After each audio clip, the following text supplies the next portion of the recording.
তো কৃষক বন্ধু প্রকল্পে কিন্তু আধার কার্ড লিঙ্ক বাধ্যতামূলক করা হয়েছে, অর্থাৎ কৃষক বন্ধু প্রকল্পে আধার লিঙ্ক না করালে কিন্তু আপনি আর এই প্রকল্পের টাকা পাবেন না। আর ইতিমধ্যেই কিন্তু এই নিয়ে অনেকের মোবাইলে এসএমএসে চলে গেছে। আর যারা যারা কৃষক বন্ধু প্রকল্পের সুবিধা পাচ্ছেন তারা অবশ্যই অফলাইনে কৃষক বন্ধু প্রকল্পের নতুন যে আধার লিঙ্ক ফর্ম, সেই ফর্ম ফিল আপ করে ক্যাম্পে জমা করলে কিন্তু পরবর্তী সময়ে আপনারা কৃষক বন্ধু প্রকল্পের কিস্তি পাবেন, না হলে কিন্তু পাবেন না। তো আজকের ভিডিওতে আমরা দেখে নেব যে কৃষক বন্ধু প্রকল্পের নতুন আধার লিঙ্ক ফর্ম আপনারা কীভাবে ফিল আপ করবেন, তার সাথে কী কী ডকুমেন্ট লাগবে এবং ফর্ম কোথা থেকে ডাউনলোড করবেন।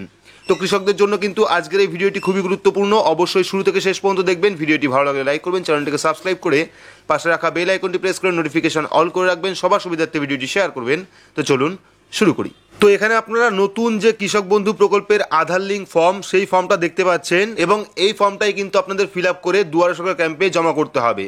আর এই ফর্মটা আপনারা কীভাবে পাবেন তা আমরা ভিডিওর মাধ্যমে জানাচ্ছি। তো এখানে দেখুন, পশ্চিমবঙ্গ সরকার কৃষি বিভাগ সংযোজনী 1 অর্থাৎ এ, এখানে দেখুন আধার তথ্য, আধারের সঙ্গে যুক্ত মোবাইলের তথ্য এবং আধারের তথ্য সরকার দ্বারা ব্যবহার করার অনুমতি। অর্থাৎ এখানে কিন্তু আপনার আধারের যাবতীয় ডিটেলস, অর্থাৎ আধার নাম্বার দিতে হবে, আধারের সঙ্গে যুক্ত মোবাইলের নাম্বার দিতে হবে, পাশাপাশি কিন্তু আধারের যে অ্যাক্সেস সেটা কিন্তু সরকারকে ব্যবহার করার অনুমতি আপনাকে দিতে হবে, তাহলে কিন্তু আপনি কৃষক বন্ধু প্রকল্পে আধার লিঙ্ক করতে পারবেন। তো প্রথমে চলে এসছে আমি, এখানে আপনার নাম লিখবেন, অর্থাৎ যিনি কৃষক বন্ধু প্রকল্পের টাকা পাচ্ছেন বা যার নামে কৃষক বন্ধু প্রকল্প আছে তার নাম লিখবেন। লেখার পর উপভোক্তার নাম, ঠিক আছে, প্রথমে উপভোক্তার নাম, তারপর চলে এসছে পিতা অথবা স্বামীর নাম, ঠিক আছে, এখানে আপনার পিতা অথবা স্বামীর নাম লিখবেন। লেখার পর এখানে গ্রামের নাম লিখবেন, আপনার গ্রামের নাম লিখবেন। লেখার পর গ্রাম পঞ্চায়েতের নাম লিখবেন। লেখার পর ব্লকের নাম লিখবেন এবং এখানে আপনার জেলার নাম লিখবেন। লেখার পর এখানে দেখুন, জেলার বাসিন্দা এত দ্বারা স্বেচ্ছায় ঘোষণা করছি যে আমার আধারের তথ্য কৃষক বন্ধু নতুন প্রকল্পের আধার আইন 2016 এবং পরবর্তী সংশ্লিষ্ট নিয়মকানুন অনুযায়ী আমার পরিচয়ের সত্যতা যাচাই করার জন্য ব্যবহার করতে দিতে কোনো রকম আপত্তি আমার নেই।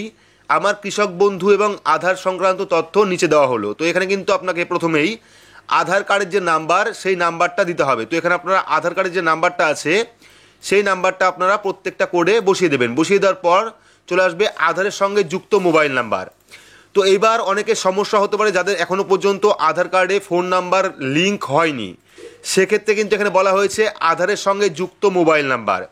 এইবার যাদের আধার কার্ডের সাথে মোবাইল নাম্বার লিঙ্ক আছে তারা কিন্তু সেই মোবাইল নাম্বারটাই দেবেন, অর্থাৎ যে মোবাইল নাম্বারটা আধার কার্ডের সাথে লিঙ্ক আছে। বাকি যাদের আধার কার্ডের সাথে এখনও পর্যন্ত মোবাইল নাম্বার লিঙ্ক নেই তারা কিন্তু বর্তমানে আপনার কাছে যে মোবাইল নাম্বারটা আছে, চালু আছে, সেই মোবাইল নাম্বারটাই দিতে পারেন, ঠিক আছে।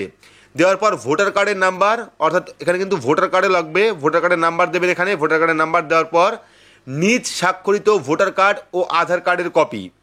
তো ডকুমেন্ট কিন্তু লাগছে আপনার নিজের স্বাক্ষর করা ভোটার কার্ড এবং আধার কার্ডের জেরক্স কপি, ঠিক আছে। এটা অর্থাৎ এই ডকুমেন্ট ভোটার কার্ড ও আধার কার্ড, পাশাপাশি এই ফর্মটা কিন্তু আপনাদের দুয়ারে সরকার ক্যাম্পে জমা করতে হবে। পাশাপাশি কিন্তু এখানে উপভোক্তার স্বাক্ষর, অর্থাৎ যিনি অ্যাপ্লিকেন্ট বা যার নামে কৃষক বন্ধু প্রকল্প আছে তার একটি সই করবেন। এখানে সই করার পর এখানে স্থান, অর্থাৎ জায়গার নাম লিখবেন, আপনার এলাকার নাম, গ্রামের নাম। লেখার পর এখানে তারিখ, অর্থাৎ কোন তারিখ আপনি জমা করবেন এই ফর্মটি, সেই ডেটটি এখানে দেবেন। দেওয়ার পর কিন্তু আপনার শুধুমাত্র ভোটার কার্ডের জেরক্স, আধার কার্ডের জেরক্স এবং দুটো জেরক্স কপিতেই কিন্তু আপনার নিজের সই রাখতে হবে, সই থাকতে হবে এবং সই নিয়ে কিন্তু আপনারা এই ফর্মটি নিয়ে স্থানীয় দুয়ারে সরকার ক্যাম্পে জমা করলে পরবর্তীতে দেখবেন যে আপনার কৃষক বন্ধু প্রকল্পে আধার কার্ড লিঙ্ক হয়ে গেছে এবং পরবর্তীকালে কিন্তু কৃষক বন্ধু প্রকল্পের যে টাকা, সেই টাকা পেতে কিন্তু আপনার কোনো রকম সমস্যা হবে না।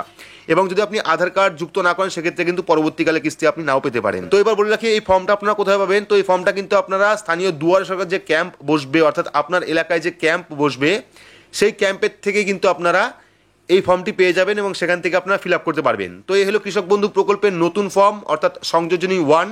এই ফর্মটা কিন্তু আপনাদের অবশ্যই ফিল আপ করে জমা করতে হবে। তো এই ছিল আজকের আপডেটটি আপনাদের কেমন লাগলো অবশ্যই কমেন্ট বক্সে কমেন্ট করে জানাবেন। ভিডিওটি ভালো লাগলে লাইক করবেন, চ্যানেলটিকে সাবস্ক্রাইব করে পাশে রাখা বেল আইকনটি প্রেস করে নোটিফিকেশন অল করে রাখবেন, সবার সুবিধার্থে ভিডিওটি শেয়ার করবেন।